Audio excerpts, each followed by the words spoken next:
নমস্কার বন্ধুরা। আজ 16ই আগস্ট। এই 16ই আগস্টই আজকের দিনে 1946 সালে দ্য গ্রেট ক্যালকাটা কিলিংস হয়েছিল। লক্ষ লক্ষ হিন্দুর সম্পত্তি লুট, তাদের মা বোনের সম্ভ্রমহানি, প্রাণহানি ঘটেছিল এবং কলকাতার বুকে এই আজকের দিনে গোপাল মুখার্জি, যাকে সবাই গোপাল পাঠা বলে চিনতেন, তারই নেতৃত্বে হিন্দুদের রক্ষা করতে তিনি পথে নেমেছিলেন এবং কলকাতার হিন্দুদেরকে তিনি রক্ষা করেছিলেন। গোপাল মুখার্জিকে স্মরণে রেখেই আজকের এই ভিডিওটা করছি। তার কারণ হলো, ভারতবর্ষকে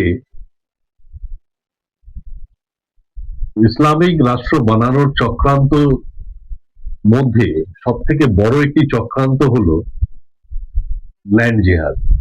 আজকের এই ভিডিওটা এই ল্যান্ড জিহাদের উপরেই করছি। ল্যান্ড জিহাদের মাধ্যমে সারা ভারতবর্ষে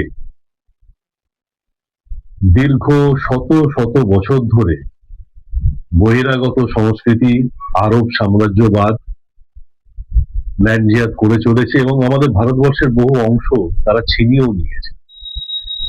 সর্বশেষ 1947 সালে যখন 15ই আগস্ট ভারতবর্ষ টুকরো হয়ে ভারতবর্ষ স্বাধীন হলো, ভারতবর্ষের অংশের বিশাল দুটি অংশ টুকরো হয়ে গিয়ে দুটো ইসলামিক রাষ্ট্র গঠন হলো,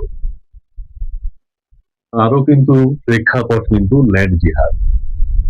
কিন্তু এই ল্যান্ড জিহাদের মধ্যে দিয়ে গোটা ভারতবর্ষকে যেহেতু 47 সালে ইসলামিক রাষ্ট্র করা গেল না, তো বাকি এই ভারতবর্ষের এই হিন্দু অধ্যুষিত অঞ্চলে সেই ল্যান্ড জিহাদ কিন্তু আজও অব্যাহত রয়েছে।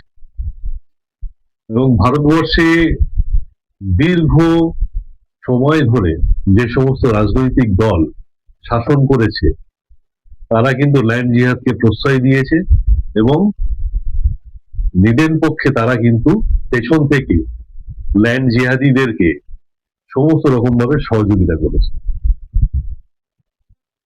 তো বর্তমান পরিপ্রেক্ষিতে আমরা এই ল্যান্ড জিহাদের বিরুদ্ধে একটা সারা ভারতবর্ষে আন্দোলন সৃষ্টি করেছি। সেই আন্দোলন অরাজনৈতিক ভাবেও হয়ে থাকে এবং রাজনৈতিক ভাবেও হচ্ছে। এবং বর্তমান যে কেন্দ্রের সরকার, সেই কেন্দ্রের সরকার এই ল্যান্ড জিহাদের বিরুদ্ধে কাজ করছে এবং যে সমস্ত রাজ্যে ভারতীয় জনতা পার্টির শাসন ক্ষমতা আছে, সেখানেও কিন্তু এই ল্যান্ড জিহাদের বিরুদ্ধে সরকার নানা রকম ভাবে পদক্ষেপ নিচ্ছে। বর্তমানে পশ্চিমবঙ্গে আমরা জানি যে বিগত 3 মাস পূর্বে 3 মাসে ভারতীয় জনতা পার্টির সরকার গঠন হয়েছে এবং বর্তমান যিনি মুখ্যমন্ত্রী মাননীয় শুভেন্দু অধিকারী, উনিও ল্যান্ড জিহাদের বিরুদ্ধে কিন্তু পদক্ষেপ নেবেন ঘোষণা করেছেন।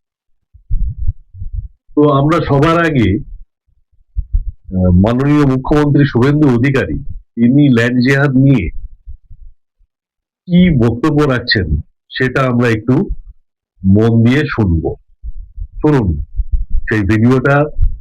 আগে প্রথমে শোনাই আপনাদের। ধর্ম পরিবর্তন এবং অনুমতি ব্যতীত ভিন্ন ধর্মে জমি কেনা বেচার ক্ষেত্রে খুব শীঘ্রই আইন আনতে চলেছে পশ্চিমবঙ্গ সরকার। আজ বাঁকুড়ার প্রশাসনিক সভার পর সাংবাদিকদের মুখোমুখি হয়ে কথা বললেন মুখ্যমন্ত্রী শুভেন্দু অধিকারী। তিনি আরও জানান, হিন্দুদের স্বার্থ রক্ষায় তার সরকার একের পর এক পদক্ষেপ গ্রহণ করতে চলেছে। এত অবৈধ এরা জায়গা তৈরি করেছে ধর্ম প্রতিষ্ঠানের নামে, মৌলবাদীরা, রেডিক্যাল গ্রুপ। দেশের ভিতরে থেকে বিদেশ থেকে টাকা এনে এই জিনিস বন্ধ করতে হবে। যে বাঁকুড়ায় বসে আছি, এখানেও এই জঙ্গলমহল এলাকায় বৈদেশিক টাকা নিয়ে গরিব মানুষের অর্থনৈতিক দুর্বলতার সুযোগ নিয়ে ধর্ম পরিবর্তন করার যে ট্রেন্ড এটাও আমাদের অভিজ্ঞতার মধ্যে আছে। কিছুদিনের মধ্যে ইউসিসি আসবে, এক দেশ এক প্রধান, এক রাজ্য এক মুখ্যমন্ত্রী এক আইন, UCC, we all are equal. তারপরে আর দুটো কাজ আমার বাকি করতে হবে, ধর্ম পরিবর্তন আর জমি কেনা বেচার ক্ষেত্রে আইন আনা। আপনারা শুনলেন,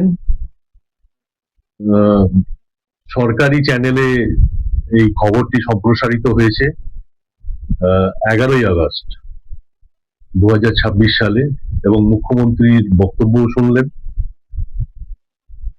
তো সমস্ত পশ্চিমবঙ্গের যে সমস্ত মানুষ এই ল্যান্ড জেহাদের কবলে পড়েছেন, তারা প্রত্যেকেই একটা আশার আলো দেখতে পেয়েছে মুখ্যমন্ত্রীর এই ঘোষণার পর। সবাই তাকিয়ে আছেন মুখ্যমন্ত্রীর দিকে, কবে উনি আইনটা করবেন এবং ব্যবস্থা নেবেন। সকলেই রাজ্য বিজেপির দিকে তাকিয়ে আছে, রাজ্যের বিজেপির যারা কর্মকর্তা আছেন তারা কি পদক্ষেপ নেবেন। কিন্তু যে সমস্ত অঞ্চলে ল্যান্ড জিহাদের সমস্যায় মানুষ ভুগছেন, সেই সমস্ত অঞ্চলের বিজেপি কর্মীরা কি করছে। আমি ব্যক্তিগতভাবে যখন এই বিষয় নিয়ে একটু সরব হয়েছি বা বিভিন্নভাবে কাজ করছি, ঠিক সেই সময় বেশ কিছু সমস্যার সম্মুখীন হলাম।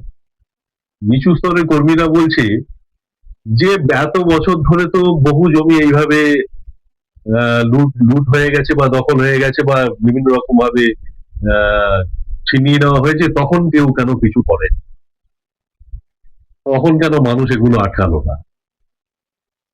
খুবই কাঁচা মস্তিষ্কের প্রশ্ন, কিন্তু এরকম প্রশ্নের সম্মুখীন আমাকে হতে হচ্ছে। কেউ কেউ আমার উপর খুব অসন্তুষ্ট হয়ে পড়ছে, সেই খবরও সকলেই বলছে যে বিজেপির কর্মীরা যারা বর্তমানে কাজ করছে, তারা অনেকে আমার উপর অসন্তুষ্ট হয়ে পড়েছে কেন আমি এই ব্যাপার নিয়ে এত সরব হয়েছি।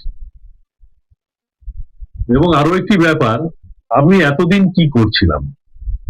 তো যারা আমাকে চেনেন, যারা আমার সাথে একটু ঘনিষ্ঠ, তারা অনেকেই এর উত্তর দিয়েছেন বা দিচ্ছেন। আর আমি ব্যক্তিগতভাবে নিজেও ল্যান্ড জেহাদের শিকার। আমার নিজেরই পৈতৃক সম্পত্তির উপর এক জেহাদি বাড়ি বানিয়ে বসে আছে। তো আমার যন্ত্রণাটাও অনেক বেশি, কিন্তু আমি শুধু নিজের যন্ত্রণা নিয়ে ব্যস্ত থাকি না, আমি অন্যের পাশে গিয়েও দাঁড়াই, এবং দাঁড়ানোটা উচিত, সামাজিকভাবে উচিত। কারণ দেশকে বাঁচাতে গেলে, নিজেদের সংস্কৃতি, ধর্ম, নিজেদের জীবন, পরিবারকে বাঁচাতে গেলে সমস্ত স্তরেই কাজ করতে হবে। তো আমি মাননীয় মুখ্যমন্ত্রীর এই ঘোষণা আর তার সাথে আমার নিজের অ্যাক্টিভিটিসকেও কিন্তু আরো বাড়িয়ে দিয়েছি।